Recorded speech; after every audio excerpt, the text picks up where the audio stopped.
Bawal ang tattoo sa mga tauhan ng PNP. Alinsunod po yan sa ipinasang memo noong Marso. Sakop ng tattoo ban ang mga uniformed at non-uniformed personnel ng pambansang pulisya. Para sa PNP, pangit na tadtad ng tattoo ang mga pulis. Pero kung meron ng tattoo ang mga pulis, kailangan lamang nila itong ideklara at hindi na pwedeng dagdagan pa.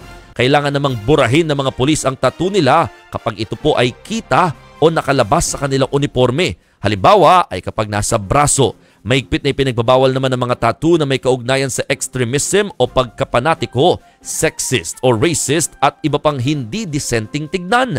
Bawal din ang tattoo sa mga nag-a-apply na pulis. Wala namang problema dyan ng ilang criminology students. Pero sabi ng ilan, porke ba may tattoo, hindi na agad disente.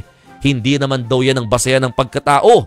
Nauunawaan naman daw ng grupo ng mga tattoo artists ang patakarang ito ng PNP. Katunayan, may mga kliyente silang nag-a-apply sa PNP na nagpapatanggal na nga talaga ng tattoo. Pero sana, hindi raw pagbawalan ng mga pulis na magpatattoo kung sa bahagi naman ito ng katawan na hindi nakikita.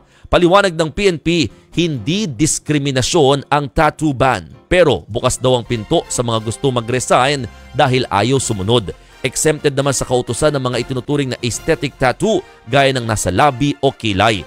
Ipatutupad ang tattoo ban 15 araw matapos maipublish ang memo. Dagdag na paliwanag lang po dito ng PNP mga kapatid, ito po ay dahil may mga patakaran or rules and regulations at tradisyon na ipinatutupad po ang PNP para mapanatili ang kanilang imahe. Isa po silang organisasyon kaya hindi naman daw nila dinidiscriminate yung mga may tattoo.